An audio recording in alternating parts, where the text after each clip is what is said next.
નમસ્તે, જય માતાજી, જય શ્રી કૃષ્ણ। મારું નામ સંતોષી દેવી છે અને મારા જીવનની બધી ખુશીઓ મારા દીકરા આદિત્યની આસપાસ જ ફરતી હતી। આદિત્ય મારો એકમાત્ર દીકરો હતો અને મારા જીવવાનું એકમાત્ર કારણ હતું, કારણ કે મારા પતિનું તો અવસાન થઈ ચૂક્યું હતું અને મને સહારો આપનાર કોઈ નહોતું। હું શ્રીમંત લોકોના ઘરે કામ કરીને મારા દીકરા આદિત્યને સારું શિક્ષણ આપતી હતી। બંગલામાંથી કામ કરીને પાછી આવું ત્યારે આદિત્યને મારા હૃદય સાથે ચાંપી લેતા મારો બધો થાક દૂર થઈ જતો હતો। પછી એ સમય આવ્યો જ્યારે આદિત્યનું શિક્ષણ પૂરું થયું અને તેણે નોકરી માટે વિદેશ જવાનો નિર્ણય કર્યો। એક દિવસ તે ખુશીથી આવ્યો અને મને કહેવા લાગ્યો, અમ્મા, મને દુબઈની એક કંપનીમાં નોકરી મળી ગઈ છે। આ સાંભળતા જ મારી આંખોમાં આંસુ આવી ગયા, પરંતુ તે ખુશ હતો અને હું પણ ખૂબ ખુશ હતી। તેના જવાબ પછી ઘર સૂનું થઈ ગયું, પરંતુ જ્યારે તેણે પહેલી વાર પોતાનો પગાર મોકલ્યો ત્યારે મારું હૃદય ખુશીથી ભરાઈ ગયું હતું અને પછી તો દર મહિને મારી પાસે સારી રકમ આવતી હતી। મારા બધા ખર્ચા તે જ ઉપાડતો હતો અને હું ફક્ત તેના માટે પ્રાર્થના કરતી હતી, તેની સલામતી માટે દુઆ કરતી હતી। મારા ઘરની બાજુમાં જ મારા ભાઈનું ઘર બન્યું હતું। તે અવારનવાર મારી પાસે આવતો રહેતો હતો। તેની પત્ની પણ મારું સારું ધ્યાન રાખતી હતી, તેથી મને ક્યારેય એકલતા નહોતી લાગતી, પરંતુ સાચું કહું તો હૃદયમાં હંમેશા એક ખોટ રહેતી હતી। આદિત્યનો અવાજ સાંભળવા માટે મારું હૃદય ખૂબ બેચેન રહેતું હતું અને જ્યારે પણ હું મારા દીકરા સાથે વાત કરેલી હતી તો મને સુકૂન મળી જતું હતું। તે મને દિવસમાં 3 વાર ફોન કરતો, હાલચાલ પૂછતો, મને સમજાવતો કે અમ્મા, હવે આપણે લોકો શ્રીમંત થઈ ગયા છીએ, તમે કોઈ કામ ન કરો। હું પણ બીજાના ઘરે કામ કરવાનું છોડી દીધું હતું અને હવે સુખ શાંતિથી જીવન જીવવા લાગી હતી। પછી એક દિવસ આદિત્યનો ફોન આવ્યો। તેના અવાજમાં થોડી ખચકાટ હતી। તે કહેવા લાગ્યો, અમ્મા, મારે તારી સાથે એક વાત કરવી છે। મેં કહ્યું, હા બેટા, કહે, બધું ઠીક તો છે ને? તો તે કહેવા લાગ્યો, અમ્મા, મને એક છોકરી પસંદ આવી ગઈ છે। તેનું નામ સોનિયા છે અને હું તેની સાથે લગ્ન કરવા માગું છું। આ સાંભળતા જ મારા હૃદયમાં જાણે એક અજીબ હલચલ મચી ગઈ। મેં તેને પૂછ્યું, બેટા, આ છોકરી તે ક્યાં જોઈ છે? તો તે કહેવા લાગી, અમ્મા, મારી તેની સાથે ફોન પર વાત થઈ છે। મેં કહ્યું, ફોન પર વાત થવાથી તને તેની સાથે પ્રેમ કેવી રીતે થઈ ગયો? તો તે કહેવા લાગ્યો, અમ્મા, તમારા જમાનામાં પત્રો હતા, મુલાકાતો છત પર થતી હતી, પરંતુ હવે જમાનો બદલાઈ ગયો છે। અમે લોકો ફોન પર વાત કરીએ છીએ, તસવીરો શેર કરીએ છીએ, હૃદયની વાતો કરીએ છીએ। પ્રેમ પણ એ જ રસ્તે થઈ જાય છે અને આ રીતે જ મને પણ થઈ ગયો। મેં મારા હૃદયને સમજાવ્યું કે જમાનો બદલાઈ ગયો છે અને બાળકોની વિચારસરણી પણ બદલાઈ ગઈ છે। જો મારો દીકરો ખુશ છે તો મને શું વાંધો હોઈ શકે? આદિત્યએ કહ્યું, અમ્મા, જો હું આ છોકરી સાથે લગ્ન કરીશ તો ખૂબ ખુશ રહીશ અને જો કોઈ બીજા સાથે લગ્ન કર્યા તો કદાચ આખી જિંદગી ખુશ નહીં રહી શકું। મને તેની વાતોમાં સચ્ચાઈ લાગી, તેથી મેં કહ્યું, ઠીક છે બેટા, જ્યારે તું ભારત પાછું આવીશ તો મને પણ સાથે લઈ જજે। હું છોકરીના ઘરવાળા સાથે મળવા માગું છું। આદિત્યએ કહ્યું, અમ્મા, મેં તેમની સાથે વાત કરી લીધી અને બધું જ પહેલેથી નક્કી કરી લીધું છે। જ્યારે અમે છોકરીના ઘરે ગયા ત્યારે એવું લાગ્યું કે જાણે બધું જ પહેલેથી જ નક્કી હતું। હું શાંતિથી બધું જોતી રહી। સોનિયાના ઘરવાળા એવા લાગતા હતા જાણે અમારી જ રાહ જોતા હોય। ન તો વધુ પ્રશ્ન જવાબ કર્યા, ન તો કોઈ રીત રિવાજની વધુ વાતો થઈ। ફક્ત એક મુલાકાતમાં ન માત્ર સંબંધ પાકો થયો, પરંતુ લગ્નની તારીખ પણ નક્કી થઈ ગઈ। મને આ બધું થોડું અજીબ લાગ્યું કે કદાચ મને ફક્ત ઔપચારિકતા નિભાવવા માટે જ સાથે લાવવામાં આવી હતી, પરંતુ પછી મેં મારા હૃદયને સમજાવ્યું કે જ્યારે દીકરો ખુશ છે તો આ જ સૌથી મોટી વાત છે। મેં હૃદયમાં વિચાર્યું કે જો તે પોતાના જીવનનો નિર્ણય જાતે કરી રહ્યો છે તો કદાચ આ પણ જમાનાની જરૂરિયાત છે। મારે તેની ખુશીમાં મારી બધી ખુશી શોધવી જોઈએ। તેણે મારા માટે બધું જ કર્યું છે અને હવે મારો વારો છે કે હું તેની ઈચ્છાનું સન્માન કરું। હૃદયમાં થોડી ખોટ તો લાગતી હતી કે મારા આદિત્યએ આટલો મોટો નિર્ણય મારી પાસેથી કેમ છુપાવ્યો, પરંતુ પછી મેં મારી જાતને સમજાવી કે આજકાલના બાળકો આવું જ કરે છે। જમાનાએ હવે બધું જ બદલી નાખ્યું છે, પરંતુ એક માતાનો પ્રેમ આજે પણ એવો જ છે જેવો સદીઓ પહેલાં હતો। મેં શાંતિથી આદિત્યની ખુશીઓમાં સામેલ થવાનો નિર્ણય કરી લીધો। સોનિયા અને આદિત્યના લગ્ન ખૂબ જ સાદગીથી થઈ ગયા। ન તો કોઈ ધામધૂમ હતી, ન તો કોઈ ભવ્ય દાવતનું આયોજન હતું। ફક્ત થોડા નજીકના લોકો જ લગ્નમાં હાજર હતા। હું હૃદયથી ઈચ્છતી હતી કે મારા દીકરાના નવા જીવનની શરૂઆત ખુશીઓથી ભરપૂર હોય। જ્યારે મેં સોનિયાને પહેલી વાર જોઈ તો સાચે તે દેખાવમાં ખૂબ જ સુંદર હતી। તેની વાતોમાં નરમાઈ હતી, અંદાજમાં પણ નજાકત હતી, પરંતુ ઘરે આવ્યા પછી થોડા દિવસોમાં જ મને સમજાઈ ગયું કે સોનિયાને ઘરના કામકાજની ન તો આદત હતી, ન તો કોઈ શોખ। તે સવારે મોડી ઉઠતી, નાસ્તો પણ મુશ્કેલીથી બનતો અને ઘણીવાર તો તે રસોડામાં જતી જ નહોતી. શરૂઆતમાં મને આ બધું ખૂબ અજીબ નહોતું લાગ્યું, કારણ કે હું હંમેશાથી મારું કામ જાતે જ કરતી આવી હતી. આદિત્યના બાળપણથી લઈને આજ સુધી મેં તેના આરામમાં ક્યારેય કોઈ કમી નહોતી આવવા દીધી. અને હવે જ્યારે આદિત્યની પત્ની આવી ગઈ હતી તો મારા હૃદયમાં એ જ ઈરાદો હતો કે હું તેમના જીવનમાં વધુ દખલ નહીં કરું. હું તેમના મામલાઓથી દૂર જ રહીશ અને તેમને તેમનો આરામ, તેમની ખુશીઓ અને સ્વતંત્રતાથી બધું જીવવા દઈશ. મારી પ્રાર્થનાઓની અસર હતી કે આદિત્યના પ્રેમનો કમાલ. શરૂઆતના દિવસોમાં બંને ખૂબ ખુશ હતા. સોનિયા પણ હંમેશા હસતી મલકાતી રહેતી અને આદિત્ય જાણે તેની આસપાસ જ ફરતો રહેતો. સોનિયા આદિત્યને નખરા બતાવે તો તે તેના નખરા ઉઠાવતો અને ચૂપચાપ તેની બધી વાતો માની લેતો. તે ફરમાઈશ કરે તો તે દોડીને પૂરી કરતો. તે કહે કે અડધી રાતે મને આઈસ્ક્રીમ ખાવું છે તો તે ચૂપચાપ બહાર નીકળી જતો. તે કહે કે આ સમયે મને સમુદ્ર જોવે છે તો તે ગાડી કાઢી લેતો. મને ઘણીવાર તેમનો પ્રેમ જોઈને ઈર્ષા પણ થતી, પરંતુ હૃદયમાં ખુશી થતી કે મારો દીકરો ખરેખર ખૂબ ખુશ છે અને તેની પત્ની પણ તેને ખૂબ પ્રેમ કરે છે. ઘણીવાર તેઓ બંને મને પણ સાથે ફરવા લઈ જતા અને જ્યારે એકલા જતા તો મારા માટે પણ પાછા ફરતી વખતે ખાવા પીવાની ચીજો લાવતા. તે સમયે ઘરમાં ખુશીઓની હવા હતી, હાસ્ય હતું, ખુશી હતી અને દરેક જગ્યાએ જીવનની અનુભૂતિ થતી હતી.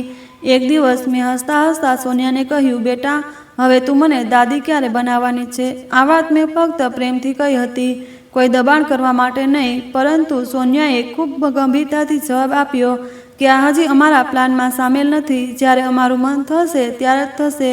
તેનો આ અંદાજ અને આ વાતથી મને અંદરથી કંઈક ખટકું લાગ્યું. મને એવું લાગ્યું કે જાણે હું કોઈ અજાણી વ્યક્તિ છું, જેની સલાહ લેવી તો દૂર, જેની લાગણીઓનું પણ કોઈ ધ્યાન નથી રાખવામાં આવતું. મેં તેની વાત પર કંઈ ન કહ્યું અને ફક્ત એટલું જ કહ્યું કે બેટા, ઠીક છે, જેમ તમારી ઈચ્છા. પછી એ દિવસ પણ આવી ગયો જ્યારે આદિત્યને પાછું તેની નોકરી માટે વિદેશ જવું હતું. આદિત્યએ ભારતમાં 4 મહિના ગાળ્યા હતા અને તે દિવસો તેના માટે જાણે સપના જેવા હતા. સોનિયા સાથે વખત વિતાવવો, તેના ચહેરા પર ખુશી લાવવી, તેને હસાવવી, તેની દરેક ફરમાઈશ પૂરી કરવી, જાણે તે આ જ કામ માટે આવ્યો હોય. પરંતુ હવે તેને પાછું જવું હતું અને તેથી તેનું હૃદય ભારે હતું. તે ખૂબ જ ઉદાસ હતો, અહીં સુધી કે તે રડતો રડતો એરપોર્ટ પહોંચ્યો. સોનિયા પણ તેની સાથે હતી, પરંતુ તેના ચહેરા પર કોઈ ઉદાસી નહોતી, ન તો આંખો ભીની હતી, ન તો કોઈ ગભરાટ હતો. મેં હૃદયમાં વિચાર્યું કે કદાચ તે ખૂબ જ મજબૂત હૃદયની છોકરી છે, પરંતુ પુરુષની ફિતરત એવી હોય છે, જે સ્ત્રીને પ્રેમ કરે છે તેને છોડીને જવું તેના માટે ખૂબ મુશ્કેલ બની જાય છે. આદિત્યની આંખો લાલ થઈ રહી હતી અને તે વારંવાર મારી તરફ જોતો હતો, જાણે કહેવા માંગતો હોય કે અમ્મા, હું તેને છોડીને જવા નથી માંગતો. સોનિયા શાંત ઊભી રહી. આખરે જ્યારે પ્લેનમાં સવાર થવાનો સમય આવ્યો ત્યારે તેણે પણ એક આંસુ વહાવ્યું, પરંતુ ન જાણે શા માટે તે આંસુ પણ મને અસલી ન લાગ્યું. મને એવું લાગ્યું જાણે તે ફક્ત બતાવવા માટે જ વહી ગયું હોય. મને ખબર નહોતી કે હું ખોટી હતી કે સાચી, પરંતુ એક માતાનું હૃદય ધોકો નથી ખાતું. આદિત્યના જવાબ પછી સોનિયા બિલકુલ બદલાઈ ગઈ હતી, અથવા કદાચ તે હંમેશાથી એવી જ હતી, ફક્ત હું જ કંઈક બીજું સમજી બેઠી હતી. હવે તે આખો દિવસ પોતાના રૂમમાં બંધ રહેતી, બિલકુલ બહાર નહોતી નીકળતી. ખાવાનો સમય થાય તો પણ તે પ્લેટ લઈને ખાવાનું પીરસીને પોતાના રૂમમાં જતી રહેતી. હું ક્યારેક કંઈક કહેતી તો તે કહેતી, અમ્મા, હું તમારા દીકરા સાથે ફોન પર વાત કરતી હોઉં છું, જેથી તેનું મન લાગેલું રહે અને તે ત્યાં ઉદાસ ન થાય. આ સાંભળીને હું શાંત થઈ જતી. તેના રૂમમાંથી હાસ્યની અને ખુશીની ઘણી બધી અવાજો આવતી. મારા હૃદયને તસલ્લી થતી કે કદાચ તે મારા દીકરા સાથે જ વાતો કરતી હશે, તેથી જ આટલું જોરથી હસે છે. પરંતુ આદિત્યનું તો કામ જ એવું હતું. તે કહેતો હતો, અમ્મા, હું આખો દિવસ વ્યસ્ત રહું છું. અહીં ઘણા લોકો આવે છે, તેમની સાથે મારે મુલાકાતો કરવી પડે છે, ડીલ કરવી પડે છે. ઘણીવાર તો તમને ફોન કરવાનો સમય પણ નથી મળતો અને ખરેખર તે પણ મને ઘણા દિવસો પછી જ ફોન કરતો. મેં વિચાર્યું કે કદાચ તે પોતાની પત્ની માટે તો સમય કાઢી જ લેતો હશે. આખરે તેને તેની સાથે ખૂબ જ પ્રેમ હતો. પરંતુ ધીમે ધીમે દિવસો પસાર થયા, અઠવાડિયા પસાર થયા, મહિનાઓ પસાર થવા લાગ્યા, પરંતુ મેં સોનિયાને એકવાર પણ રડતી જોઈ નહોતી. તેની આંખોમાં ન તો ઉદાસી હતી, ન તો રાહ જોવાની ચિંતા, ન તો કોઈ ફિકર. મેં તો સાંભળ્યું હતું કે પરદેશમાં રહેતા પતિની પત્નીઓ એકલી હોય ત્યારે હંમેશા ઉદાસ રહે છે, તેમની આંખોમાં નમી હોય છે, તેમનું શરીર નબળું પડી જાય છે. પરંતુ સોનિયા તો બિલકુલ તંદુરસ્ત હતી, હંમેશા તાજગીભરી અને બેફિકર. શરૂઆતમાં તો મને તે ખૂબ જ સાદી અને પ્રેમથી ભરેલી વહુ લાગતી હતી, પરંતુ હવે તે એવી સ્ત્રી લાગવા લાગી હતી જેને ન તો આ ઘર સાથે કોઈ લગાવ હતો, ન તો આ ઘરમાં રહેતા લોકો સાથે. તે ફક્ત એક રૂમમાં કેદ રહીને પોતાના જ વિચારોમાં ખોવાયેલી રહેતી હતી અને હું શાંત થઈને તમાશા જેવું બનીને બધું ચૂપચાપ જોતી રહેતી હતી. અજીબ વાત એ હતી કે સોનિયાના ઘરવાળા પણ લગ્ન પછી એકવાર પણ તેને મળવા નહોતા આવ્યા.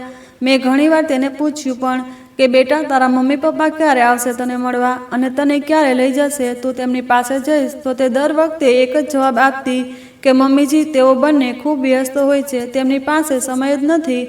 હું હૃદયમાં વિચારતી કે આવી પણ શું વ્યસ્તતા કે પોતાની એકમાત્ર દીકરી માટે સમય ન નીકળે.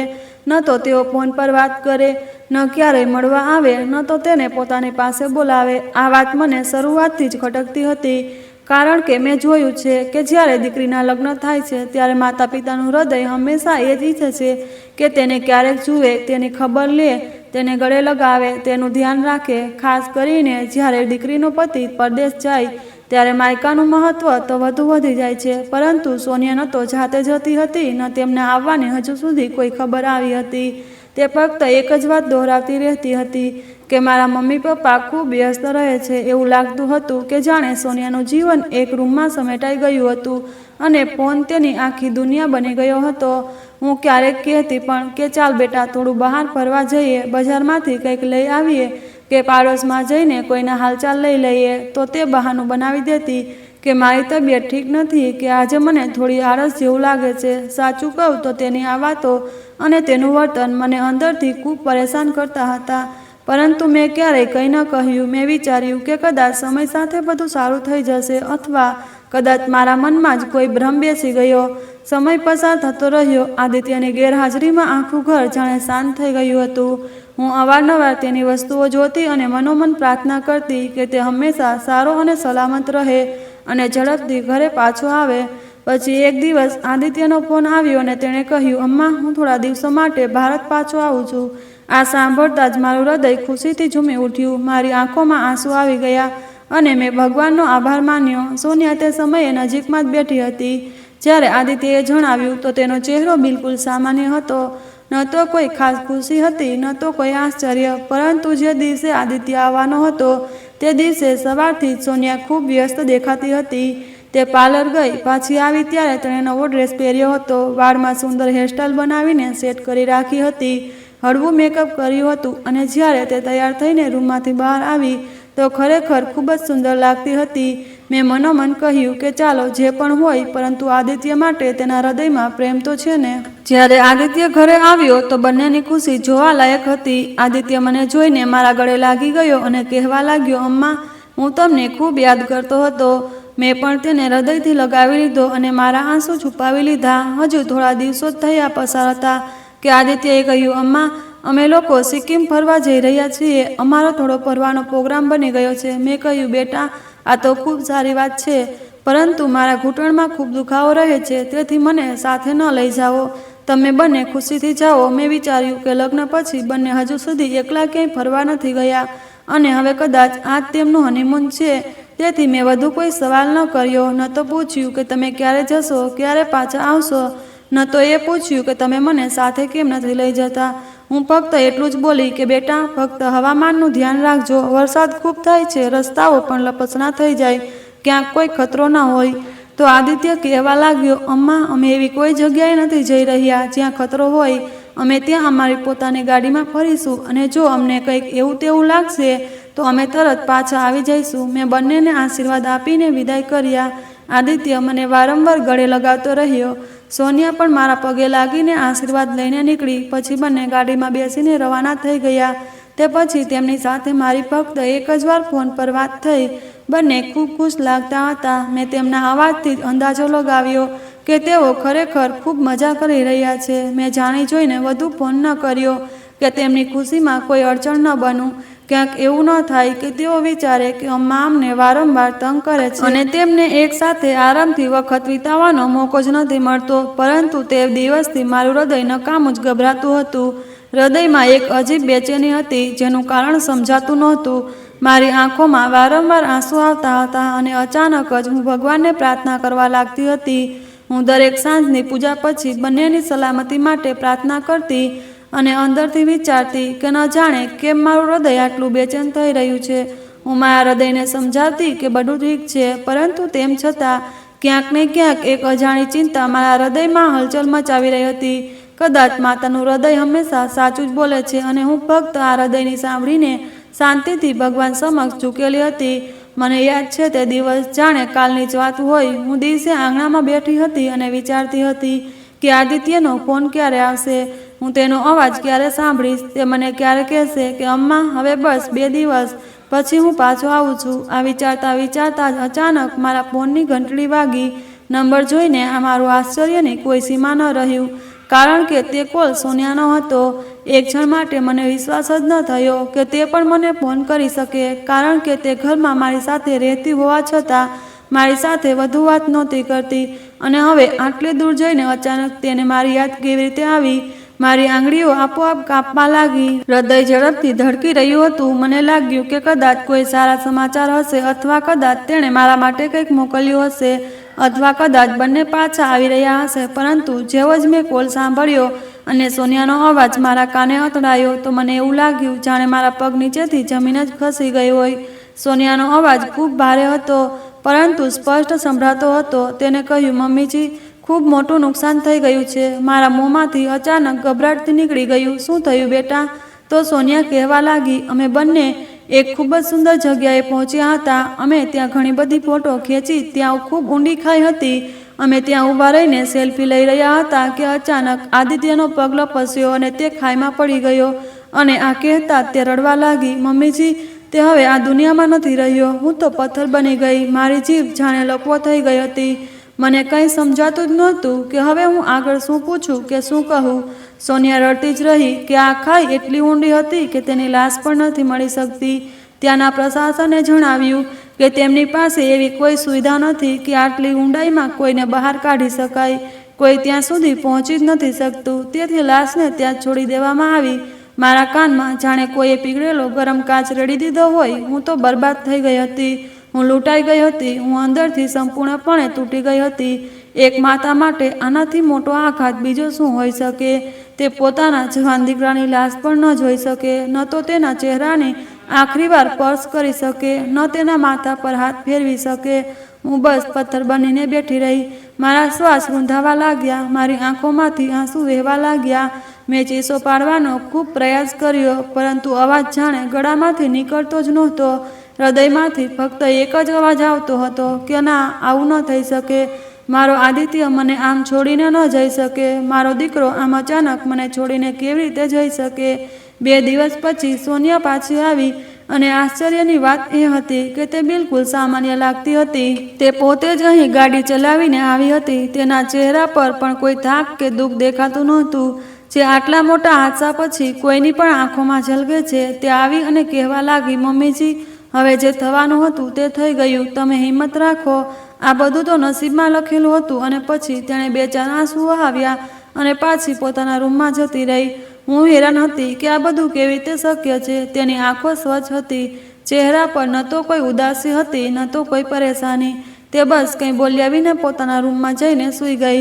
તે પછી થોડા દિવસો સુધી તે ઘરમાં જ રહી. કેટલાક લોકો શોક વ્યક્ત કરવા આવ્યા તો તેમની સામે ફૂટી ફૂટીને રડતી. ક્યારેક તે માથું પકડીને બેસી જતી તો ક્યારેક પોતાની આંખો લૂછતી. પરંતુ જેવા લોકો જતા રહેતા તે ફરીથી બિલકુલ સામાન્ય થઈ જતી. હું તેની અભિનય જોઈને ચોંકી જતી હતી. હું પોતે એવી રીતે રડતી હતી કે જાણે મારા શરીરનો દરેક ભાગ તૂટી ગયો હોય. પરંતુ તે ન તો મારી સામે રડી, ન તો મારી પાસે આવીને બેઠી, ન તો મારો હાથ પકડીને મને તસલ્લી આપી. બસ મહેમાનોની સામે તેનો એક ચહેરો હતો જે આંસુ વહાવતો, અને મારી સામે એક એવો ચહેરો હતો જે બિલકુલ ખાલી હતો, જાણે કંઈ થયું જ ન હોય. લગભગ 1 અઠવાડિયું ધીમે ધીમે પસાર થઈ ગયું. તો એક દિવસ તે પોતાના રૂમમાંથી બહાર નીકળી અને કહેવા લાગી, મમ્મીજી, હવે હું જઈ રહી છું. અહીં મારું શું કામ છે? મારે હવે મારું આગળનું જીવન જીવવું છે. મને આ વાત અજીબ લાગી, કારણ કે હજી તો તેના પતિને આ દુનિયામાંથી ગયે થોડો સમય થયો હતો. હજી તો તેના આંસુ સુકાયા પણ નહોતા અને તે પોતાનો સામાન પેક કરીને જવાની તૈયારીમાં હતી. પરંતુ તેમ છતાં હું ચૂપ રહી, કારણ કે મારામાં હવે ફરિયાદ કરવાની હિંમત જ નહોતી. મારા અસ્તિત્વમાં હવે ફક્ત દુઃખ હતું, પીડા હતી અને યાદો હતી. પરંતુ જતાં જતાં તે અમારી ગાડી પણ સાથે લઈ ગઈ. એ જ ગાડી જે આદિત્ય માટે હતી, જેને તે ખૂબ સંભાળીને રાખતો હતો. મેં તેને ઘણીવાર ફોન કર્યો કે બેટા, ગાડી તો પાછી આપી દે, પરંતુ તે ન તો મારો ફોન ઉપાડતી, ન તો કોઈ જવાબ આપતી. બસ શાંતિથી ગાયબ થઈ ગઈ હતી.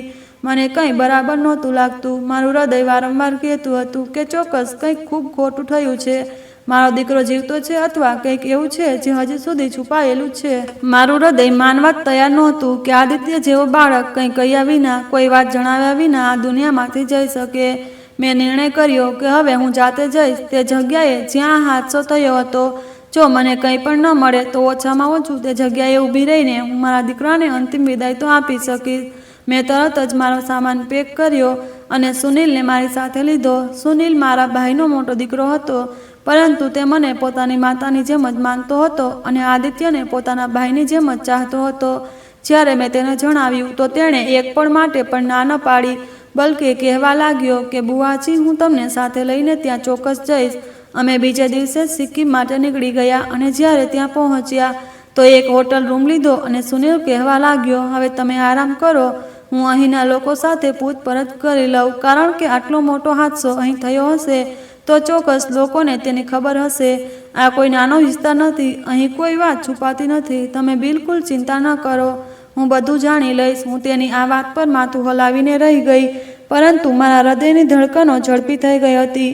હવે ફક્ત એક જ વિચાર હતો કે કોઈને કોઈ રીતે મારા દીકરા વિશે મારું સત્ય જાણવું છે, કારણ કે એક માતાનું હૃદય ક્યારેય ખોટું નથી બોલતું અને મારા હૃદયની ગવાહી હતી કે મારો દીકરો હજી પણ જીવે છે. જ્યારે સુનિલ પાછો આવ્યો તો તેના ચહેરા પર થાક પણ હતો અને ઉલઝન પણ. તે બપોરે નીકળ્યો હતો અને રાત્રે પાછો ફર્યો. જેવો તે રૂમમાં આવ્યો, હું તરત તેની તરફ દોડી ગઈ. શું જાણવા મળ્યું બેટા?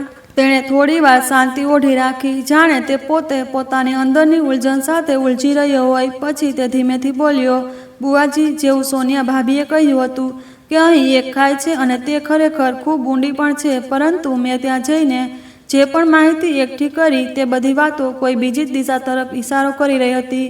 સુનિલે જણાવ્યું, પહેલી વાત તો એ છે કે આ ખાઈની આસપાસનો વિસ્તાર ખૂબ જ કડક સુરક્ષાના બંદોબસ્તથી ઘેરાયેલો છે. ત્યાં મજબૂત ગ્રીલ લગાવવામાં આવી છે અને તે જગ્યાની સંભાળ અને વ્યવસ્થા પણ સંભાળનારા લોકો કોઈને પણ તે લપસણી અને ઊંડી ખાઈની ખૂબ નજીક જવા દેતા નથી.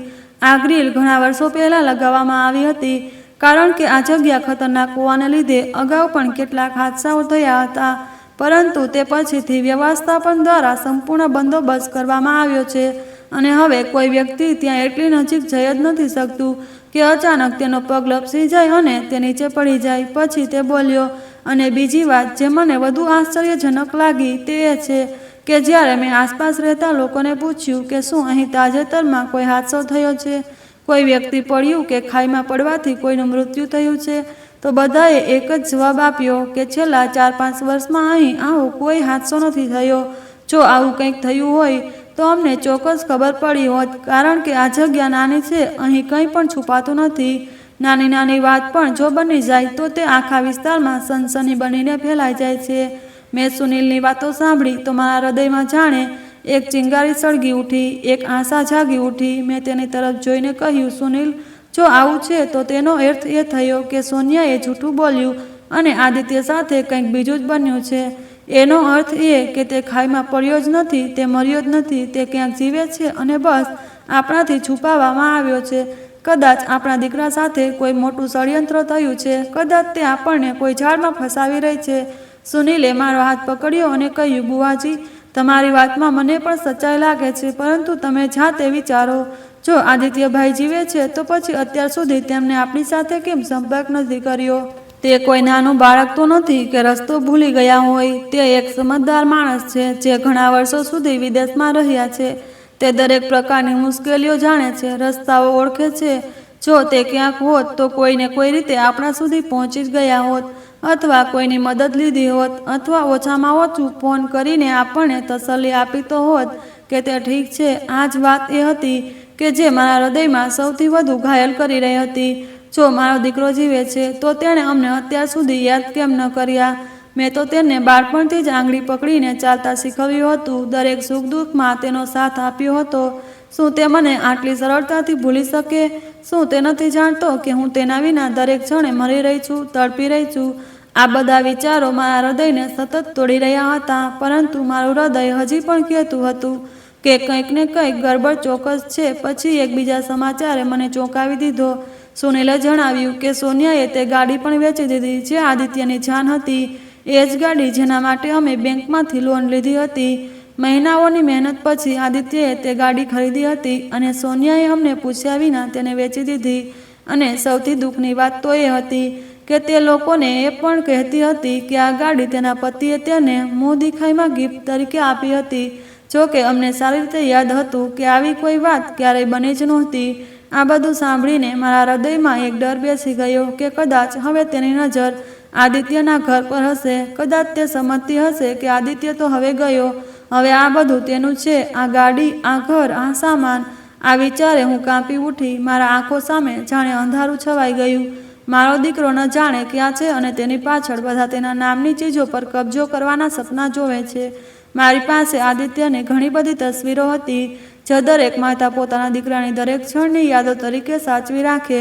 સુનિલે મને એક સારી સલાહ આપી. તેણે કહ્યું, અમે એવું કરીએ કે આ તસવીરોના મોટા મોટા પોસ્ટર બનાવીને અને તેના પર લખીએ કે જો કોઈને આના વિશે કંઈ ખબર પડે તો અમારો સંપર્ક કરે. તેના બદલે અમે તેને ઇનામ આપીશું, કારણ કે અહીંના લોકો મોટે ભાગે એટલા ધનવાન નથી. ઇનામની આશાએ તેઓ ચોક્કસ આપણી મદદ કરશે.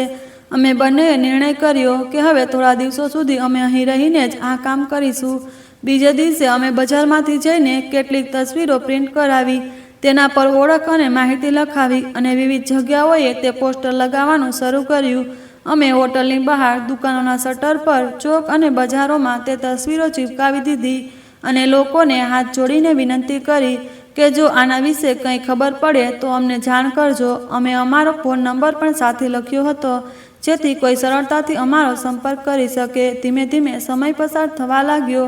અમે દરરોજ સવારે નીકળતા, તસવીરો લગાવતા, લોકો સાથે વાતો કરતા અને સાંજે થાકેલા હારેલા હોટેલ પાછા આવતા.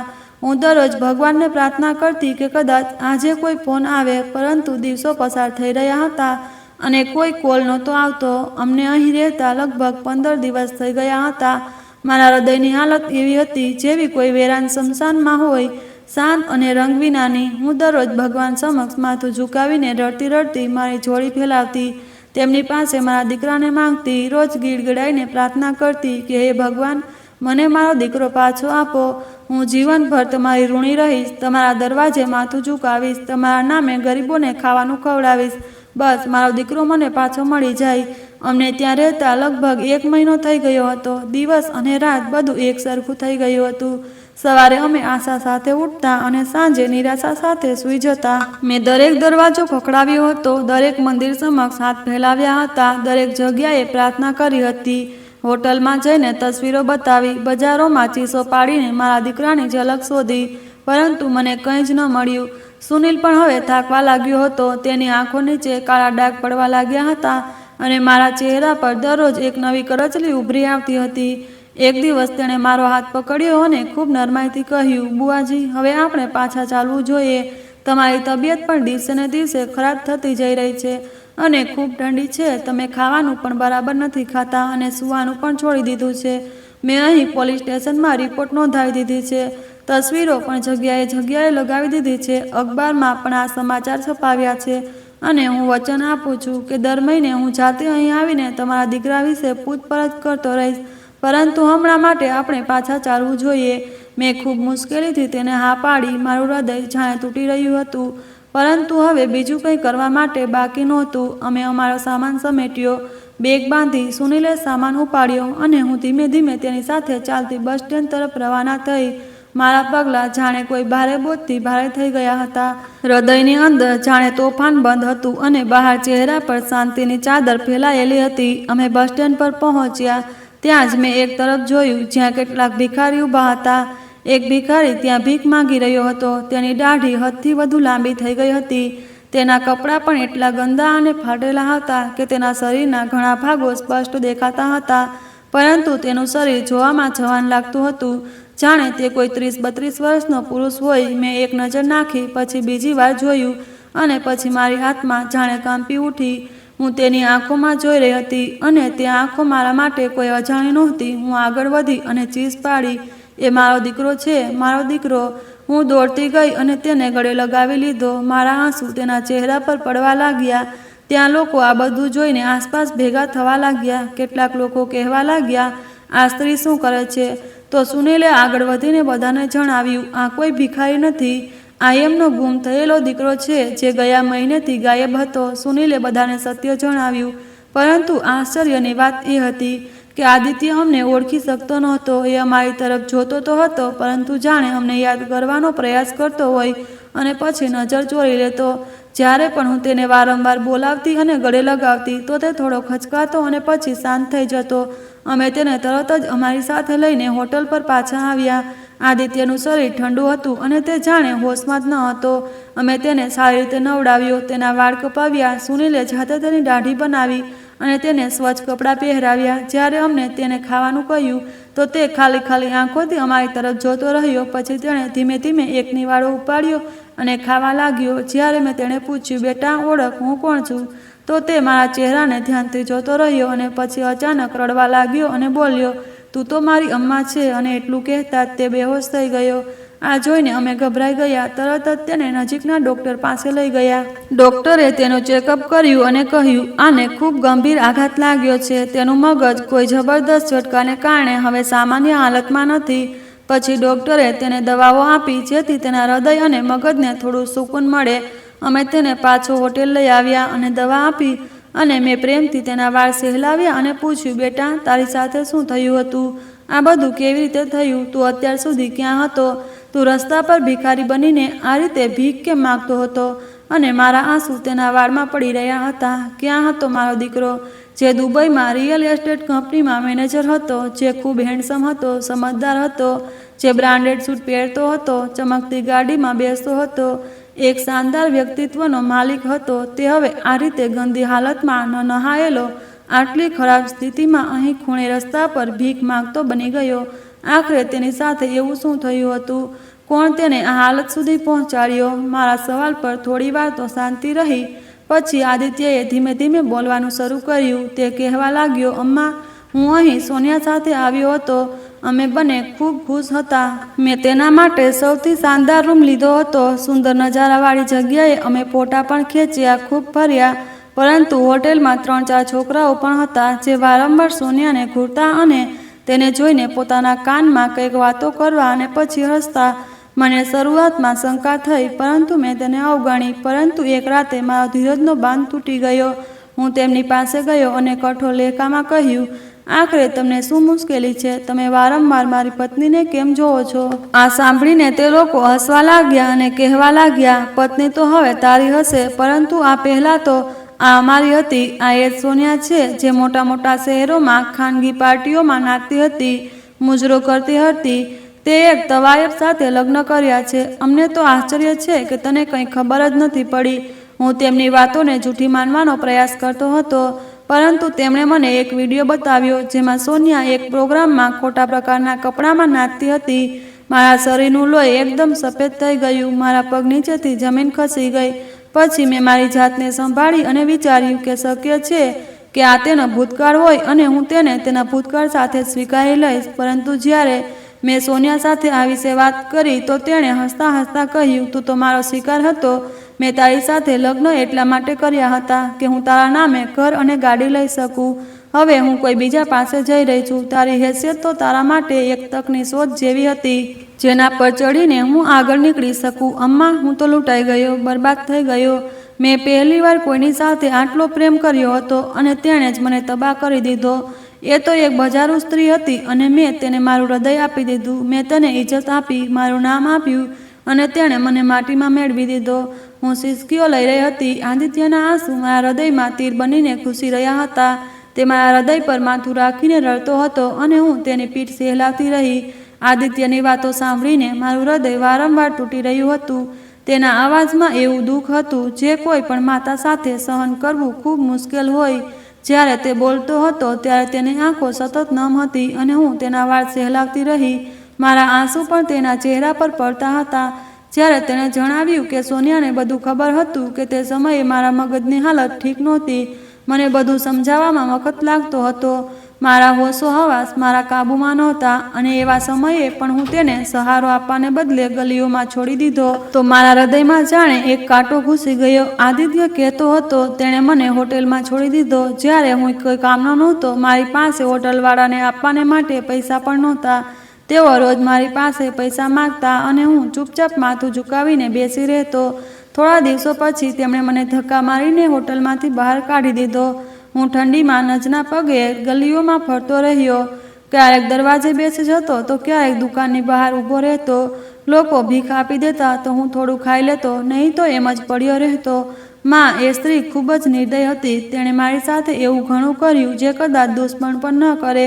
પરંતુ સૌથી આશ્ચર્યની વાત એ છે કે તે હજી પણ મારી પત્ની છે. આ વાત પર સુનિલને પણ ગુસ્સો આવ્યો. તેણે કહ્યું, જ્યારે તેને ખબર પડશે કે તું જીવે છે તો તે તરત જ તારી પાસેથી છૂટાછેડાની કોશિશ કરશે અને તે જાહેર કે જ્યારે તે છૂટાછેડા માગશે તો તે તેની પાસેથી પૈસાની વાત કરશે, કારણ કે તે પોતાની મરજીથી છૂટાછેડા લેવા માગશે અને ફરીથી તારો ફાયદો ઉઠાવવાની કોશિશ કરશે.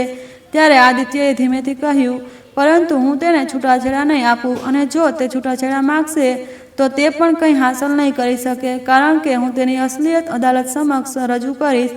આદિત્યનો લહેકો ખૂબ જ મજબૂત થઈ ગયો હતો. કદાચ દુઃખે તેને એક અલગ જ વ્યક્તિ બનાવી દીધો હતો. તેણે કહ્યું, સૌથી પહેલાં હું તેના અને મારા પર ખૂનનો દાવો નોંધાવીશ, કારણ કે આ કોઈ નાનો મામલો નહોતો. તેણે મને માનસિક રીતે પાગલ કરવાની પૂરી કોશિશ કરી હતી. મને ગલીઓમાં મરવા માટે છોડી દીધો હતો. તેનો હેતુ મને ખતમ કરવાનો હતો અને જો સુનિલ મારી સાથે ન હોત તો અમ્મા તું મને ન શોધતી તો કદાચ આજે હું કોઈ રસ્તા પર લાશ બનીને પડ્યો હોત. અમે બધા આશ્ચર્યમાં હતા કે નાજુક દેખાતો આદિત્ય આટલી હિંમત અને હોશિયારથી બોલી રહ્યો હતો. પછી આદિત્યએ કહ્યું, અમ્મા, મેં તો તેના નામે કંઈ જ નહોતું કર્યું. ફક્ત વચન આપ્યું હતું કે હું ગાડી અને ઘર તેના નામે કરી દઈશ, પરંતુ એ વચન હજી નિભાવ્યું નહોતું, કારણ કે તે હજી સુધી ફક્ત મારી પત્ની હતી. મેં ચીજો તેના નામે નહોતી કરી. જો હવે તે છૂટાછેડા લેશે તો તે કોઈ પણ ચીજની હકદાર નહીં રહે. અમે આદિત્યને જણાવ્યું કે તેણે ગાડી તો વેચી દીધી. તો આદિત્યએ સુકૂનથી કહ્યું, કોઈ વાંધો નહીં, ગાડી ગઈ તો ગઈ, પરંતુ ઘર હજી પણ મારા નામે છે અને હું તેને હાથ પણ નહીં લગાવવા દઉં. તે પછી એ વખત આવ્યો જ્યારે સોનિયાને ખબર પડી કે આદિત્ય જીવે છે અને ફક્ત જીવતો જ નથી, પરંતુ તે પોતાની યાદશક્તિ સાથે પાછો આવ્યો અને હવે તેના પર ખૂનની કોશિશનો દાવો પણ નોંધાવવામાં આવ્યો છે. જ્યારે પોલીસ સ્ટેશન તરફથી લોકો તેની ધરપકડ માટે પહોંચ્યા તો એકદમ બેદવાશ થઈ ગઈ. તેના હાથ કાપવા લાગ્યા, ચહેરાનો રંગ ઉડી ગયો, કારણ કે આ એવો કેસ હતો જેમાં તરત જ જામીન ન મળે. જ્યારે આદિત્યએ તેને ડરાવી કે મારી સાથે ગવાહી આપવા માટે ઘણા લોકો તૈયાર છે, જેમણે મને તે ગલીમાં ભીખ માંગતા જોયો છે અને જેમને ખબર છે કે તું કોણ છે અને તે મારી સાથે શું કર્યું, અને આ પણ બધા જાણે છે કે તું કેવી જિંદગી જીવતી હતી અને ક્યાં ક્યાં નાચગાન કરીને પુરુષોની મહેફિલમાં શણગારતી હતી. તો તે અંદરથી તૂટવા લાગી. હવે તેની પાસે કોઈ જવાબ નહોતો. તે બિલકુલ શાંત થઈ ગઈ. પછી આદિત્યએ તેને કહ્યું, જો તું તારી જાન છોડાવવા માગે છે અને તારી બચેલી ઇજ્જત પણ બચાવવા માગે છે તો ચૂપચાપ છૂટાછેડા લઈ લે અને આ રિશ્તામાંથી આઝાદ થઈ જા, કારણ કે ન તો હું તને માફ કરીશ, ન તો તને મારી સાથે ફરીથી રહેવા દઈશ. ઘરમાં તારા માટે હવે કોઈ જગ્યા નથી અને તારા જામીન માટે પણ અમે કંઈ નહીં કરીએ. તારી અસલિયત હવે બધાની સામે આવી ગઈ છે અને જે લોકો તારા મા બાપ બનીને આવ્યા હતા તે પણ તારા પોતાના નહોતા. તેઓ થોડા પૈસા લઈને અભિનય કરવા આવ્યા હતા. તેઓ ક્યારેય ઘરે આવ્યા નહોતા, કારણ કે તેમનું કામ ફક્ત થોડીવાર માટે તારા સગા હોવાનો ડ્રામા કરવાનું હતું. હવે તું બિલકુલ એકલી થઈ ગઈ છે અને તારી પાસે બચવાનો કોઈ રસ્તો પણ નથી. તે જેલના સળિયાઓ પાછળ ઊભી હતી. તેનો ચહેરો ઉતરી ગયો હતો. તે રડવા લાગી. તેણે કહ્યું, મને અહીંથી કોઈ પણ રીતે બહાર કઢાવો. હું તારી પાસે કંઈ જ નહીં માગું. હું ગાડીના પૈસા પણ પાછા આપી દઈશ અને કોઈ પણ પૈસા નહીં માગું. બસ મને અહીંથી રિહા કરાવો. હવે અમે કહ્યું, પહેલાં ગાડીના પૈસા પાછા આપ, પછી અમે તને આ દાવામાંથી બહાર કાઢવાની કોશિશ કરીશું. તે માની ગઈ અને થોડા દિવસોમાં તેણે ગાડીના બધા પૈસા પણ પાછા આપી દીધા, જે અમારા માટે સુકૂનનું કારણ હતું. અમે દાવો પાછો ખેંચી લીધો અને તેને કાયદેસર રીતે આદિત્યથી અલગ કરાવી દીધો. તેના લગ્ન સમાપ્ત કરાવ્યા અને એ રીતે સમાપ્ત કરાવ્યા કે તે હવે આ રિશ્તામાંથી કોઈ બીજો મતલબ ન રાખી શકે, ન તો કોઈ અધિકારનો દાવો કરી શકે. મેં ભગવાનનો આભાર માન્યો કે આવી મુસીબતમાંથી જાન છૂટી. આદિત્યનો ચહેરો પહેલાં કરતાં વધુ સુકૂનથી ભરેલો હતો. તે દિવસે ને દિવસે સારો થતો ગયો. તેણે ફરીથી ખાવા પીવામાં રસ લેવાનું શરૂ કર્યું અને ક્યારેક ક્યારેક હસી પણ લેતો. જો કે જે આઘાત તેને લાગ્યો હતો તે ક્યારેય ભૂલી શકે તેમ નહોતો. પરંતુ હવે તેની પાસે એક માતા હતી, એક ભાઈ હતો અને એક નવી હિંમત હતી, જેના બળે તે જીવન તરફ પાછો ફરવા લાગ્યો. અને છેલ્લે હું એટલું જ કહેવા માંગીશ કે જરૂરી નથી કે જે છોકરી સાથે તમારી ફોન પર વાત થઈ હોય તે છોકરી ખરાબ હોય. ઘણીવાર એવું પણ બને છે કે સામેવાળી વ્યક્તિ ખરેખર મજબૂત હોય, તેની પોતાની કેટલીક મજબૂરીઓ હોય, તે કેટલીક વાતો છુપાવતી હોય. પરંતુ અમારી સાથે જે થયું તેમાં એવું કંઈ જ નહોતું. અમારી સાથે તો ધોકો થયો, ફરેબ થયું, અમારી લાગણીઓ સાથે રમત રમાઈ. મારા દીકરાની સચ્ચાઈ, તેની ઈમાનદારી, તેનો પ્રેમ બધું જ અવગણવામાં આવ્યું. મારા દીકરાએ 1 વર્ષ સુધી એ છોકરી સાથે વાત કરી. પોતાનો સમય, પોતાની ચિંતા, પોતાનો વિચાર બધું જ તેને આપી દીધું. તે એક એક દિવસ તેના માટે ગણતો રહ્યો. એક એક ક્ષણે સપના ગૂંથતો રહ્યો કે એ છોકરી એક દિવસ તેની દુલ્હન બનશે. જ્યારે તે તેની સાથે વાત કરતો તો તેના ચહેરા પર ચમક આવી જતી. તે મને કહેતો, અમ્મા, એ છોકરી ખૂબ સારી છે, ખૂબ શરીફ છે. હું તેને મારી જીવનસાથીની જેમ સંભાળીશ. હું ક્યારેય તેનું હૃદય નહીં દુખાવું. પરંતુ મને શું ખબર હતી કે જે છોકરી મારો દીકરો આટલો ચાહે છે તે અમારી સાથે આવું વર્તન કરશે. તે એકબીજા શહેરમાં કોઈ પુરુષને મંગેતર પણ નીકળી અને જ્યારે અમને બધું ખબર પડ્યું તો જાણે અમારા પગ નીચેથી જમીન જ ખસી ગઈ. મેં મારા દીકરાને એ હાલતમાં જોયો જે હાલતમાં કોઈ માતા પોતાના બાળકને નથી જોવા માંગતી. તેના હાથ કાંપતા હતા, ચહેરો સફેદ હતો, શ્વાસ ફૂલી રહ્યા હતા. તે બસ મને એક જ વાત વારંવાર કહેતો હતો, માં, મને વિશ્વાસ નથી આવતો કે એ છોકરી ક્યારેય મારી નહોતી. તે જૂઠ બોલતી રહી, તે મારી લાગણીઓ સાથે રમતી રહી, મને ધોકો દેતી રહી. મેં તેને હંમેશા બધું સાચે સાચું જ કહ્યું હતું. પરંતુ તેણે બદલામાં મારી સાથે શું કર્યું? મને તોડી નાખ્યો. એ રાત અમારી જિંદગીની સૌથી ખરાબ રાત હતી. અમે આખી રાત જાગતા રહ્યા. અમે બધા ઘરવાળા આઘાતમાં હતા. હું મારા દીકરાને વારંવાર પાણી આપતી રહી, તેનો હાથ પકડતી રહી, પરંતુ તેની આંખોમાં એક એવી હતાશા હતી જે કદાચ આખી જિંદગી ન મટે. તેણે મને કહ્યું, અમ્મા, હવે હું ક્યારેય કોઈ પર ભરોસો નહીં કરું. મેં દુનિયાને ખૂબ સારી સમજી લીધી હતી, પરંતુ દુનિયા ખૂબ નિર્દય છે. એ છોકરીએ ફક્ત મારા દીકરાને જ નથી તોડ્યો, બલકે તેણે અમને બધાને જ તોડી નાખ્યા. અમે ખુશીઓના સપના જોયા હતા, વહુ માટે કપડાં પણ ખરીદ્યા હતા, ઘરેણાં પણ બનાવ્યા હતા. અમે અમારા દીકરાની જિંદગીનો એ તબક્કો શરૂ થવાની રાહ જોતા હતા જેમાં એક માતાને સુકૂન મળે. શું મારો દીકરો એકલો નથી? પરંતુ તે એકલતાથી પણ આગળ નીકળી ગયો. તે એક એવા અંધારામાં ચાલ્યો ગયો છે જ્યાંથી તેને પ્રકાશમાં લાવવું મારા હાથમાં નહોતું. મેં તેને દુબઈ પાછા જતા રોકી દીધો, કારણ કે હું નહોતી ઈચ્છતી કે તે એકલો દૂર ક્યાંય જઈને વધુ તૂટી જાય. મેં કહ્યું, બેટા, તું અહીં જ કોઈ કામ કરી લે, અહીં જ જિંદગી ગુજાર. અમે તારી સાથે છીએ. તારે કોઈ ચીજની ચિંતા કરવાની જરૂર નથી. પરંતુ તેમ છતાં તે રાત્રે અવારનવાર ઉઠીને શાંત બેસી રહેતો, ક્યારેક દિવાલો જોતો તો ક્યારેક આકાશ જોતો અને હું તેના ચહેરા પર એ સવાલ જોતી હતી જેનો જવાબ કદાચ હવે કોઈની પાસે નથી કે તેણે કોઈનું શું બગાડ્યું હતું. તે તો એક સીધો સાદો સાફ દિલનો છોકરો હતો જે ફક્ત મોહબ્બત ઈચ્છતો હતો, ઇજ્જત ઈચ્છતો હતો, જિંદગીમાં કોઈનો સાથ ઈચ્છતો હતો. પરંતુ તેના નસીબમાં ફક્ત દુઃખ લખાયું હતું, ફક્ત એકલતા અને ધોકો. તે હજી પણ ડિપ્રેશનની દવાઓ ખાય છે. ડૉક્ટરે કહ્યું કે તેને ખૂબ સંભાળીને રાખવો પડશે, નહીં તો આ આઘાત તેની માનસિક સ્વાસ્થ્ય પર ખૂબ ખરાબ અસર કરી શકે. તેના મિત્રો પણ હવે તેની સાથે ઓછું મળે, કારણ કે તે પોતાને બધાથી અલગ અલગ રાખવા લાગ્યો છે. હું પ્રાર્થના કરું છું કે કોઈ બીજાના દીકરા સાથે ક્યારેય આવું ન થાય. કોઈ બીજી માતાને આવી કોઈ તકલીફ ન જોવી પડે. જરૂરી નથી કે દરેક વખતે છોકરી ખરાબ હોય, પરંતુ દરેક વખતે સામેવાળો સાચો પણ નથી હોતો. તેથી હંમેશા સાવચેતી રાખો. તમારા બાળકોની વાતો સાંભળો, તેમની લાગણીઓ સમજો, કારણ કે એક ક્ષણ તેમની આખી જિંદગી બદલી શકે છે. આ સંપૂર્ણ કહાની કાલ્પનિક છે. તેનો કોઈ વ્યક્તિ, સ્થળ કે વાસ્તવિક ઘટના સાથે કોઈ સંબંધ નથી. તેનો ઉદ્દેશ્ય ફક્ત મનોરંજન, શિક્ષણ અને સસ્પેન્સ આધારિત કહાની રજૂ કરવાનો છે. તો મિત્રો, તમને અમારી આ કહાની કેવી લાગી? કૃપા કરીને મને કોમેન્ટ સેક્શનમાં જરૂર જણાવો. મારી ચેનલને સબસ્ક્રાઈબ કરો, વિડીયોને લાઈક કરો અને આ વિડીયોને હાઈપ પણ આપો. આવી બીજી રોમાંચક કહાનીઓ સાંભળવા માટે કૃપા કરીને મારી ચેનલ સાથે જોડાયેલા રહો. ધન્યવાદ.